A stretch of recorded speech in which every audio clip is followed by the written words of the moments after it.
You're welcome back. This is Business Morning coming to you from Channels Television. We'll go straight on to our conversation for the day, which is on economic diversification in terms of improving agriculture export. And I'm being joined in the studio by Tochi Aduku. He is an agri-business consultant. Good morning. Thank you. Tochi, and thank you for coming on the program. Thank you for having me.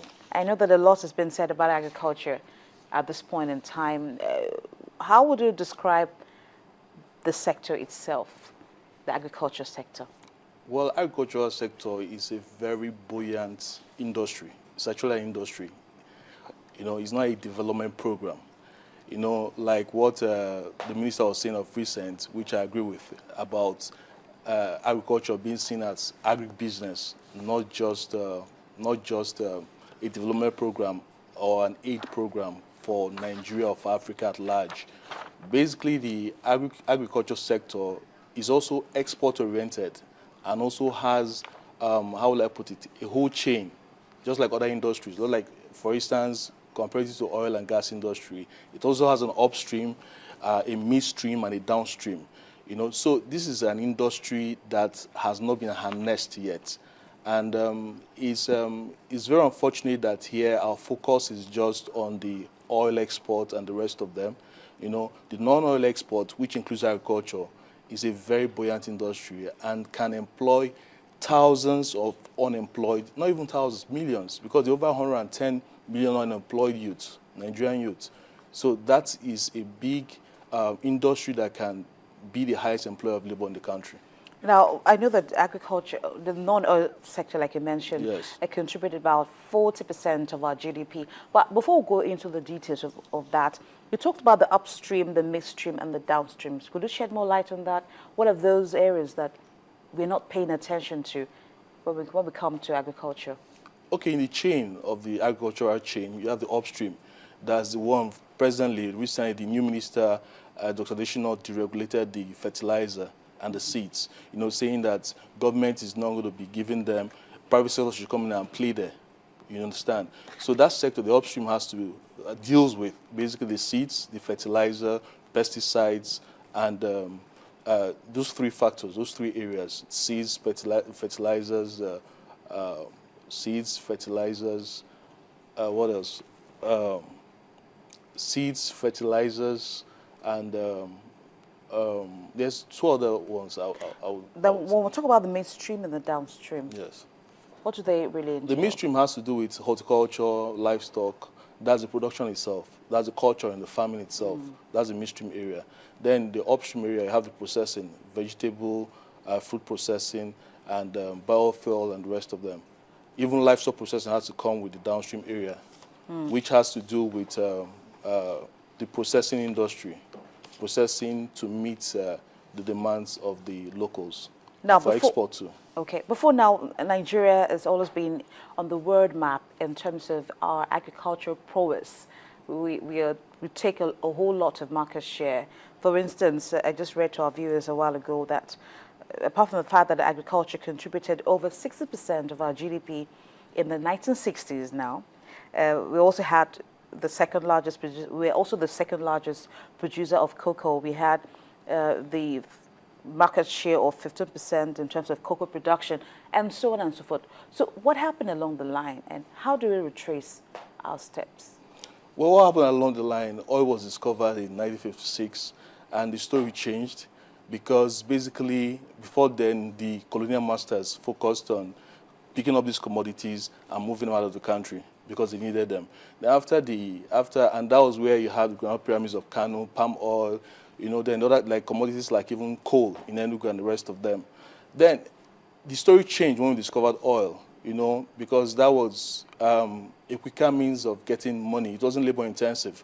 It was people will come in, drill, you share whatever comes out from the production sharing quota and the rest of them. But in the agri sector, like the recent rebasing that was done for the GDP, it was said that agri dropped from 33% to 22%. And the reasons are obvious. Because right now the focus, number one, the industry hasn't been strengthened in terms of regulation and policies.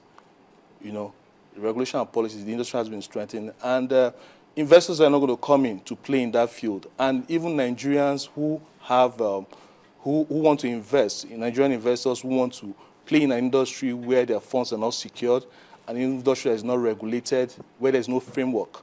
So basically, you find a situation where the government has a lot to do in, putting the regulations in place and putting policies, enabling policies that will help the industry. And then these enabling industries will help players come into the field.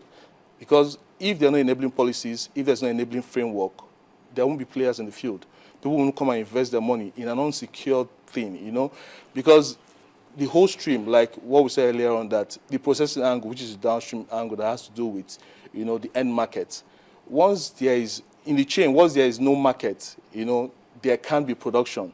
And like the regulation they did, providing seeds and fertilizer for people and the rest of them, that's where the input comes in. So it's a whole chain. And this whole chain, government has to come in, create enabling factor. And if you take from a model from Brazil, what they did, when they moving the agricultural revolution they had, or the green revolution they had, year by year, what they did between 87 and 1996, what they did was they involved about 1 million hectares of land, farming it and causing a revolution gradually over that period. And their research institute focused on providing seeds and this input, seeds and fertilizer, to farmers. And gradually there was a green revolution in Brazil. Now I talk about the Brazil rice and other commodities that they export. You understand? Now Nigeria can take a toll, or can take an example from there, where government has to come in seriously, and then just the way they've looked at the power sector and the oil and gas sector, they have to come and look at agriculture as an industry. And once they look at it as an industry, they start creating enabling laws. For example, the cassava thing, that the cassava value chain, that, the cassava inclusion. Wheat is one of the highest commodities imported to the country. Over 600 billion naira worth of wheat is imported into this country. Now the question is, the new minister came in and said there has to be cassava flour, high quality cassava flour, HQCF. High quality cassava flour inclusion in the bread. Initially, he was proposing 40% inclusion. Then the bakers and the other stakeholders came up and debated, and they brought down to 20%. And with the 20%, it's going to create an effect, what I call a tidal effect on the value chain, where it's going to create a tidal effect on the value chain, where over $800 million will be generated among the cassava growers and cassava processors. Now, the sad thing now is that it has not been passed to law that 20% of every bread you see has to contain cassava flour. So if an investor comes in and builds a processing factory for cassava flour, what is the assurance of a market? Do you understand? What's the assurance of a market? There's no assurance of a market because there is no law enabling the system to function. So that's where they have to come. Like if they have pulled through, if by now they have pulled through the cassava law enabling processors and the rest of them to have ready markets, and the inclusion of 20% high quality cassava flour in bread, by now you'll have seen a lot of people coming in. The market will have grown naturally. Investors will have come in because there's a demand. The conglomerate will absorb whatever they are producing. Cassava growers will naturally go to the farm and produce. This would have been happening. But now it hasn't still been passed to law. Okay. I know that we're talking about how to diversify our economy, putting emphasis on improving agriculture exports. When we look at the exporting of agriculture products, where do we stand at the moment? Well, exportation, it's right now, we haven't attained food sufficiency. What we're having right now is a situation where there isn't food sufficiency within the country. Now, the export we're having right now is being done by big Asian investors who are in Nigeria.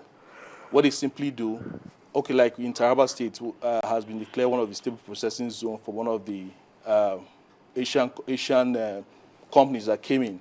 They came in, brought in some funds through their own version of Nexim, their own version of Nexim. We have a Nigerian Nexim here.